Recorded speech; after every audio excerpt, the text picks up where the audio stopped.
Go. Welcome to 9.6 probability. This is the last of the units that's in the last of the sections that are in Unit 4.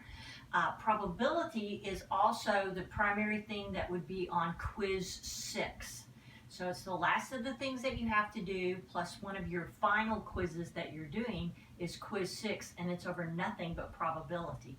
So it's pretty kind of important, and so that's why, it's your last thing. So let's get started on it. First of all, to find the probability, it's going to be a fraction. Okay, so probabilities are always a fraction, and after you get that fraction, you have to make sure it's reduced if possible. So remember that, a probability is a fraction, reduce it if possible. To find the top of your fraction, it would be how many times it, whatever you're finding the probability of, could happen. Okay? On the bottom would have all the things that could happen. Okay, so I'm going to give you several different scenarios. Let's say the first scenario is you're flipping a coin. Okay, so if you're flipping a coin and you want to know what's the probability that you're going to get a head, well, on a coin there's only two things. There's a head and a tail. Okay, so how many of those are head, the probability that what I want, there's only one of them. Then what are all the things that it could have happened? Well, it could have been a tail or it could have been a head. So that's two things. So my probability is 1/2 or 1 out of the two choices. Okay?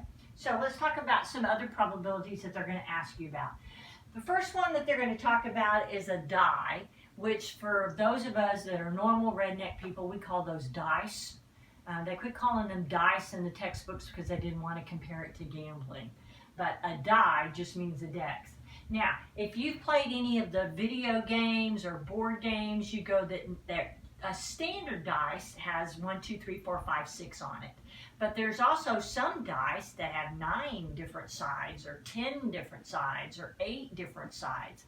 Make sure that if the problem tells you how many sides that are on it, that you use that number, not just your normal 6-sided one, okay? So you need to know how many sides. And on each of those sides, there would be those numbers. How many sides they have is what's going to go on the bottom. That's going to be how many things could happen.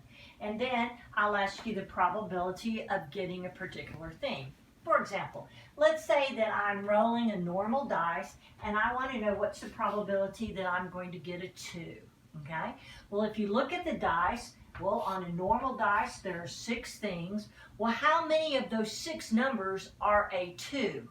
Well, there's only one 2 on the dice, so it would be 1. The probability would then be 1 out of 6. Notice, the 2 that was here does not go in the top. Your top is how many, not what is that number. So make sure you say how many of these are there, and that's what goes on top. Okay? They could also ask you something about what's the probability of getting something more than 3. Okay, so I want the probability that you're going to get something on my dice when I roll it more than 3. Now please remember from previously we talked about more than 3 doesn't mean you count 3. It's got to be something more than 3. So on a dice you've got 1, 2, 3, 4, 5, 6. Well, how many of those are more than 3? Well, you've got a 4, a 5, or a 6. So you have 3 things that are more than 3.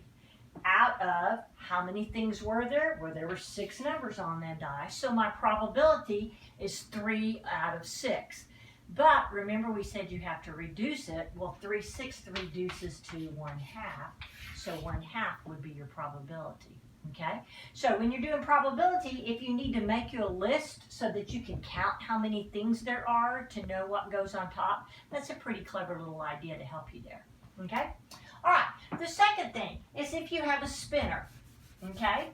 A spinner, you play little games, they're little round things, they're cut up into little pieces, And each of the pieces, maybe they're colors, maybe they have numbers on them. And so they're going to ask you to spin that spinner and figure out what's the probability you're going to get something on it. If you watch Wheel of Fortune, they're going to spin that wheel around, and what's the probability that you're going to land on that $1 million chip?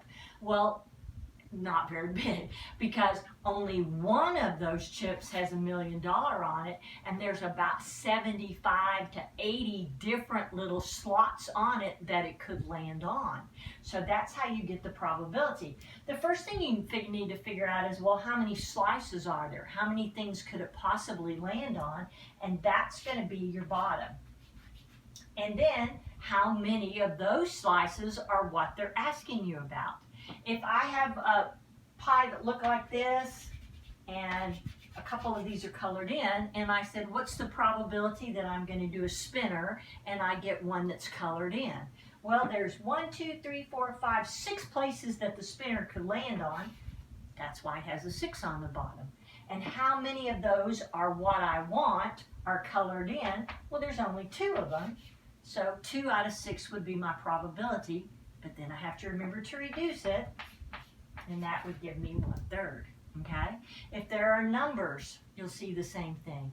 Be careful of them saying how many are more than something or less than something, that you don't use that number. Remember what even numbers are and what odd numbers are, because they'll ask you for that too, okay? All right. The other idea is if you draw something. Let's say I put a bunch of marbles in a bag, and I want you to reach into this bag, and I want you to pull out one of a certain color. On Project Runway, they put all of the designers' names in a bag, and they reach in there and pull out a particular designer. So what's the probability I'm going to get a particular person's name out of that bag? So anything that you reach in and you draw out of, this is an example here. Well, the first thing you know is you have to know how many things are in that bag.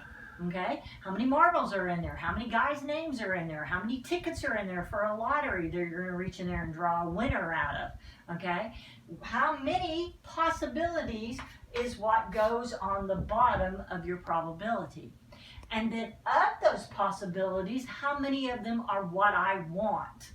Okay, so if I've got a bag of marbles and I have 2 blue and 1 yellow and 1 red, and I want to know what's the probability I'm going to reach in that bag and pull out a red one. Well, I can count them up, and I have 4 possible marbles, and how many of those are what I want? How many of those are red? Just 1 of them, so my probability is 1/4, okay? Then the final thing that they have to do in this probability chapter is they're going to say, what if you do 2 things? What if you roll 2 dice? Now, I'm not interested necessarily in what you get on each dice. I'm interested in the sum, which means you roll the 2 dice, you add the 2 numbers together, and I want to talk about the sum, or the total. To do that, they will help you draw this little chart. The yellow number across the top is when I rolled my first dice, my yellow dice. I could get a 1, 2, 3, 4, 5, or 6. The pink is when I rolled the second dice. I could get a 1, 2, 3, 4, 5, 6. So let's say that I rolled a 3 on my yellow dice and a 5 on my pink dice. This tells me that their total, or their sum, is 8. So this is just a little chart to help you come up with all of the sums that you could get if you rolled 2 dice.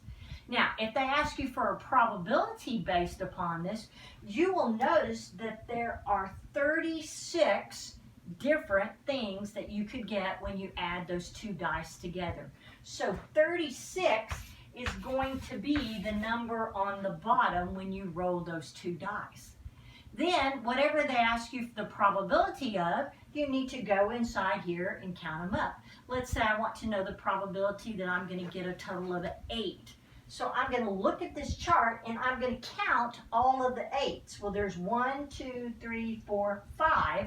So my probability is 5 out of 36, okay? If they want to know what's the probability you're going to get less than a 4, well, let's see. Here's my 4s. Well, here's all the ones that are less than that. There's only 3 times that I would get less than 4.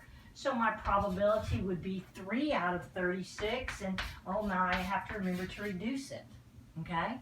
So this little chart is just you rolling the 2 dice, and in here are your choices. They've made you a list of them so you can go and count them and figure out what your new tops would be, okay?